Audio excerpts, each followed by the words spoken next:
Still dancing. So over the past few years, I've noticed something happening to me that I have just had more clarity on, and I wanted to share it with you in case this happens to you too, or starts happening to you. Sometimes when something makes me super happy or joyful, I start crying. Now, this is not really new. I've been that way for a long time, but sometimes it's just like teary-eyed. Sometimes it's a full-on sob. But what's felt different the last few years is that it happens in situations I wouldn't normally expect it to. Like sometimes it happens when I start dancing to a super upbeat pop song that comes on, or when I sit down in bed with a tray of something yummy with Kenny and I'm watching Bob's Burgers or something. Like I can see crying at a magnificent sunset that takes your breath away, or some beautiful thing in nature, or just like that moment that you have when you're alone in nature or something like that, or animals. That kind of stuff happens to me all the time, of course. I have tears of joy with that kind of stuff. But this is like in these moments that are just simple and silly and fun and sweet. And I should just be happy and light. And I am. But then these tears just come bubbling out of me and I can't even help it. And I know in those moments that I am just overwhelmed by the magnificence of life and of love, and how truly and deeply and madly in love with it all that I am, and how happy I am just to be here and be alive and be myself. It's like this divine wind that blows in to remind us how precious and fleeting this all is. And it's just too much for our little bodies to handle, so it comes spilling out in the form of tears. But what occurred to me today when this happened, at the time that I wrote this article, is I put on a song to dance for a few minutes just to move my body and just for the fun of it. And I got this image and I started crying. And I got this image of a heart like a shell that cannot contain what's inside it and just breaks open like a seed and spills out all that love and joy all over the place. And I understood when I saw that vision in that moment that my capacity for joy had expanded. That's all. That's what was happening. My capacity for joy had expanded beyond what it previously was. Like the heart had to break open and release this pool of tears and whatever was associated with that, to be able to allow in this fun or joy or happiness at all. It's like thousands of tiny memories and past events were pouring up and out through those tears and being released without my logical mind needing to understand any of that. It was just clearing the way for the new. It was just energy clearing the way for the new. You see, I am not used to this kind of happiness. I'm not used to fun. I am not used to play or lightness. I have been very used to heaviness in my heart. I've been used to sadness.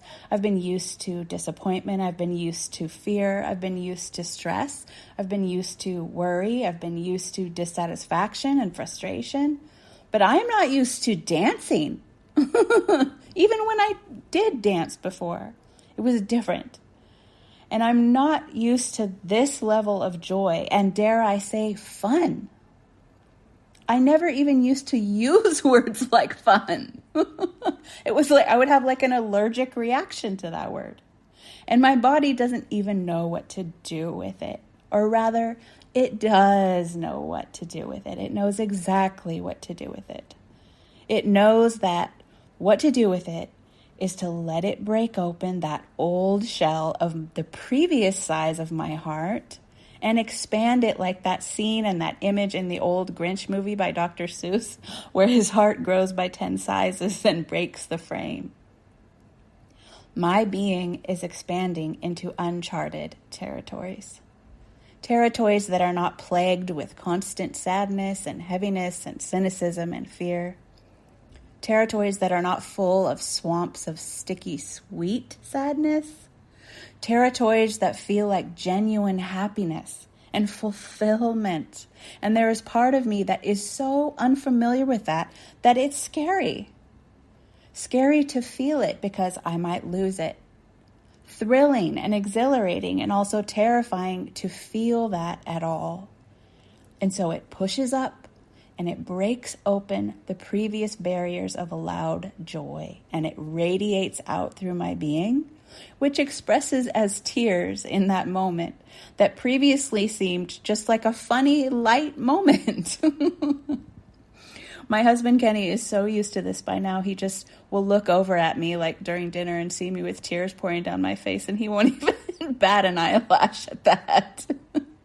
He just says, "Oh, sweetie." And he puts his hand on my back, which makes me cry even more happy tears.